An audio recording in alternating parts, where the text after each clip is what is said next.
अद्भुत कवियों की श्रृंखला में सबसे पहले आज मैं यहाँ सादर निमंत्रित करना चाहूंगी पीएलजी के फार ईस्ट के रीजनल डायरेक्टर श्री अनिरुद्ध ढोंगड़े जी और उनकी पत्नी अमृता ढोंगड़े जी को।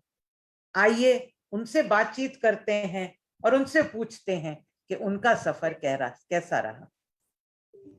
नमस्कार अनिरुद्ध जी, नमस्कार अमृता जी, आप कैसे हैं? नमस्ते। आप बहुत बहुत बधाई आपको जी, आपको आपको भी बहुत बहुत बधाई जी, और आपका बहुत स्वागत आपका हमारे इस मंच पर, जहां पर हम प्रायः कवियों की साक्षात्कार किया करते हैं। आज थोड़ी भिन्नता कर रहे हैं, आज हम कवि परिवार का साक्षात्कार कर रहे हैं। तो सबसे पहले तो अनिरुद्ध जी, आपसे एक सीधा सच्चा सवाल, आपके दृष्टिकोण में साहित्य क्या है? साहित्यकार कौन है और उसकी कोई भूमिका है क्या समाज में? क्या एक जगह में बैठकर कागज कलम उठाकर लिख लिए और बस हो गया, या केवल मनोरंजन कर दिए तो बस हो गया, या कुछ और भी है? क्या है साहित्यकार आपकी दृष्टि में? आपका प्रश्न बहुत ही महत्वपूर्ण है। साहित्यकार मनोरंजन तो करता ही है, लेकिन जैसे कहा जाता है कि pen is mightier than soul, तो उसके कलम में वो ताकत है कि वो समाज परिवर्तन, समाज की सोच में बदलाव ला सकता है। साहित्य एक मनोरंजन का साधन ही नहीं है, एक समाज प्रबोधन का साधन है।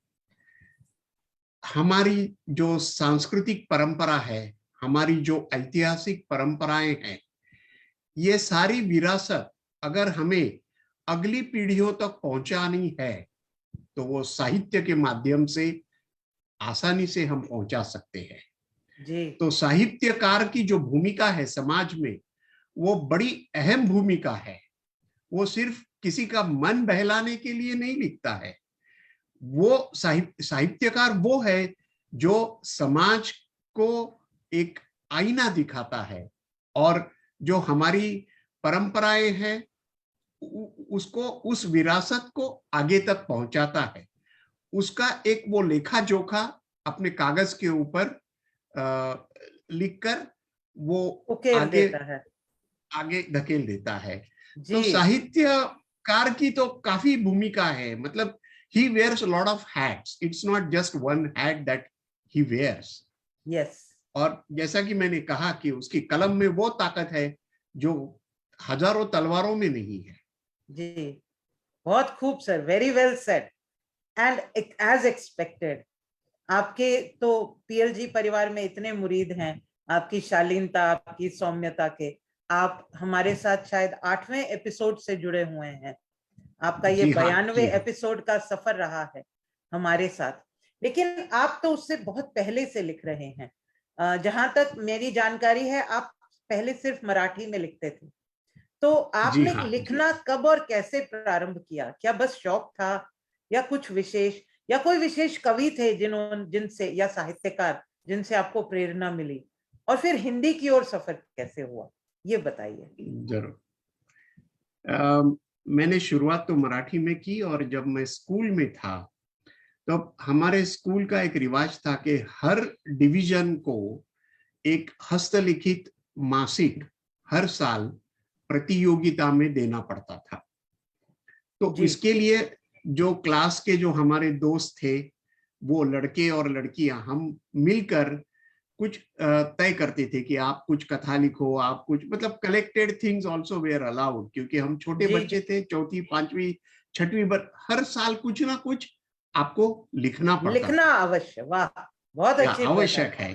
नंबर 1। नंबर 2, मेरी माता जी और मेरे नाना जी, ये दोनों लिखने में काफी रुचि रखते थे। मेरे नाना जी एक ज्ञान प्रकाश करके साप्ताहिक पत्रिका थी, ये बहुत पुरानी बात मैं आपसे साझा कर रहा हूं, ये 1930 की बात है, तो वो उसके उपसंपादक रह चुके हैं। और उनकी भाषा पर ऐसे कमांड थी। He was a lawyer, BA LLB थे वो। तो इंग्लिश में, संस्कृत में और मराठी में उनकी जबरदस्त कमांड थी लैंग्वेज के ऊपर, और वही शायद विरासत में मेरी माताजी को मिला। तो मेरी माताजी की कविताएं साप्ताहिक पत्रिका में उस वक्त प्रकाशित हुई थी।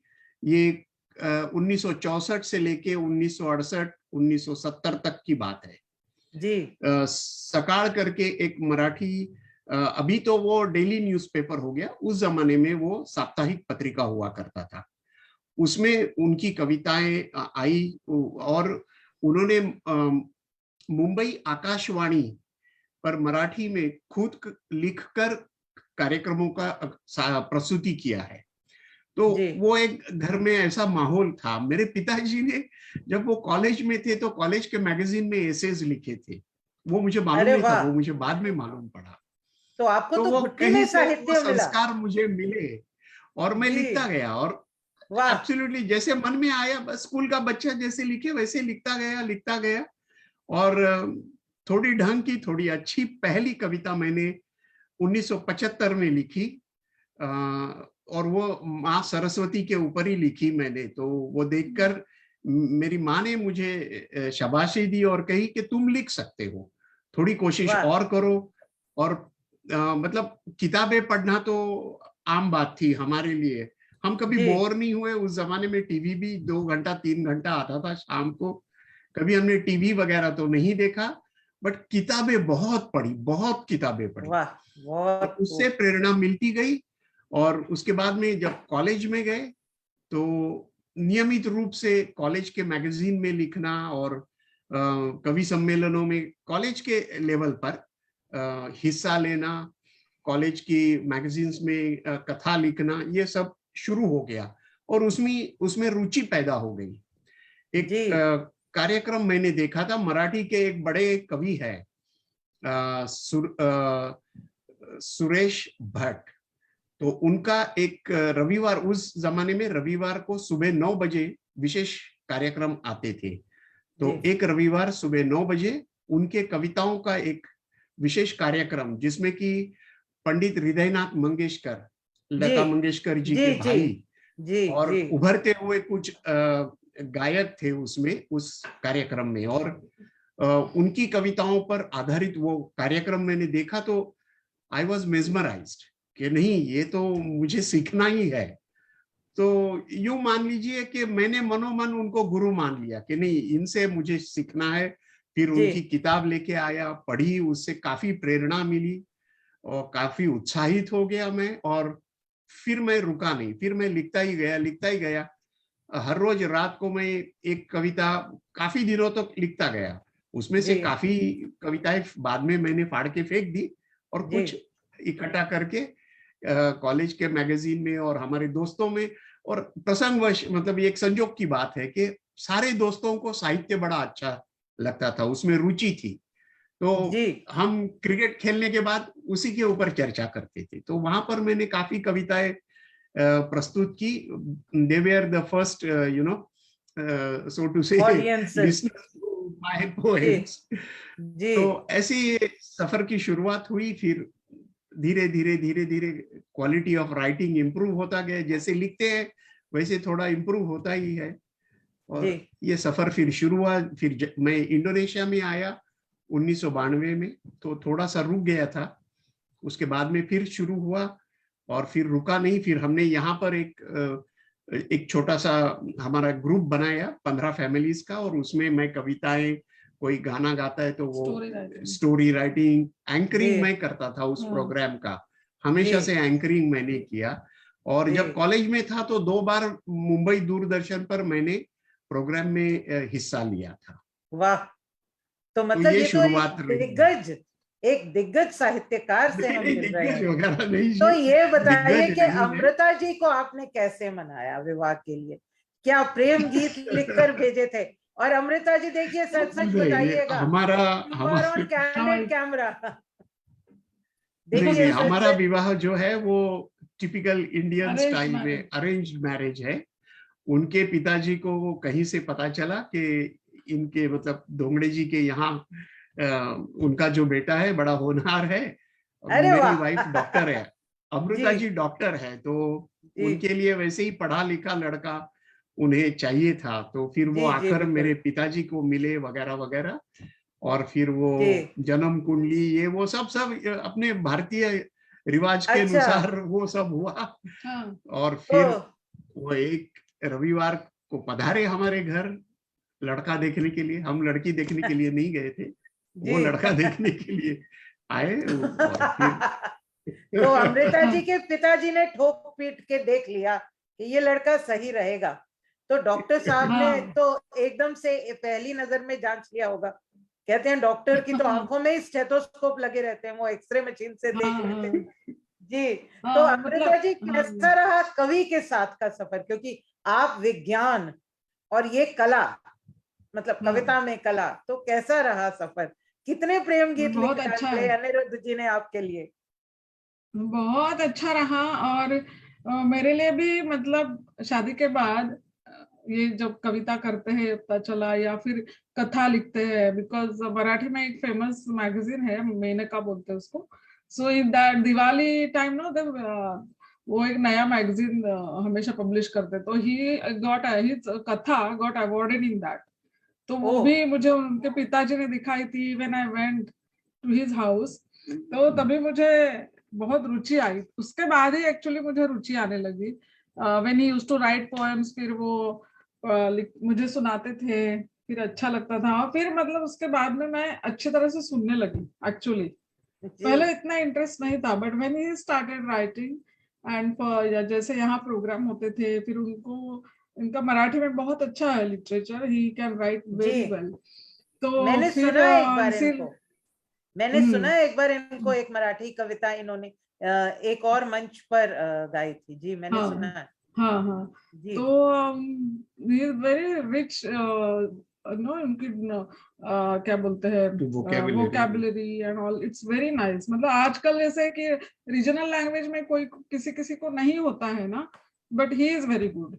तो मुझे उसके बाद में बहुत इंटरेस्ट निर्माण हुआ, और मैं अभी भी आप सबकी भी कविताएं हमेशा सुनती हूँ बाजू में बैठ के कभी कभी, और बहुत अच्छा लगता है मुझे कि पीएलजी में आने के बाद तो और ही ज्यादा, बिकॉज हिंदी में भी लिखने लगे तो बहुत ही अच्छा लगा जी मुझे। मैं हिंदी में लिखने लगा, इसकी वजह ही पीएलजी पीएलजी है, है, मतलब हाँ। जी 110% द क्रेडिट गोज टू या, पीएलजी। तो वाह। फिर I am very very happy and PLG की तरफ से जब प्रोग्राम नंबर 8 में मुझे न्योता मिला कि आप आइए और कुछ प्रस्तुत कीजिए, तो शनिवार को प्रोग्राम था और मैं शुक्रवार तक मैंने कुछ हिंदी में नहीं लिखा था, मराठी में तो मेरे पास इतनी सारी कविता है। तो फिर शुक्रवार की रात को बैठ के मैंने हिंदी में लिखा, फिर शनिवार की दोपहर को उसको थोड़ा रिफाइन किया, और वही कविता जी मैंने शनिवार के कार्यक्रम में पढ़ी, कार्यक्रम नंबर 8 मैंने में प्रस्तुत पढ़ी की। और और इतिहास रच दिया। नहीं, इतिहास नहीं, बट जी बिल्कुल बिल्कुल। पीएलजी से जुड़ने से एक हाँ, आनंद यह है मुझ में कि बहुत अच्छे कवियों को मैं सुन रहा हाँ, हूँ, उनसे मैं सीख रहा हूँ, और मेरी हिंदी लिखने वाली, हिंदी बात करने वाली, क्योंकि मैं मुंबई से हूँ तो हिंदी में मैं बात कर सकता हूँ, बट लिखने की हिंदी जो है वो मेरी अभी धीरे धीरे उसमें इम्प्रूवमेंट हो रही है, और इसका श्रेय सारे कवि और कवियत्रियों को जाता है जो कि पीएलजी के साथ जुड़े हुए हैं। हाँ, दैट इज वाह, ट्रू। बहुत ही अच्छा बहुत लगा। धन्यवाद। लेकिन आपने मेरे अगले प्रश्न का पहले ही उत्तर दे दिया।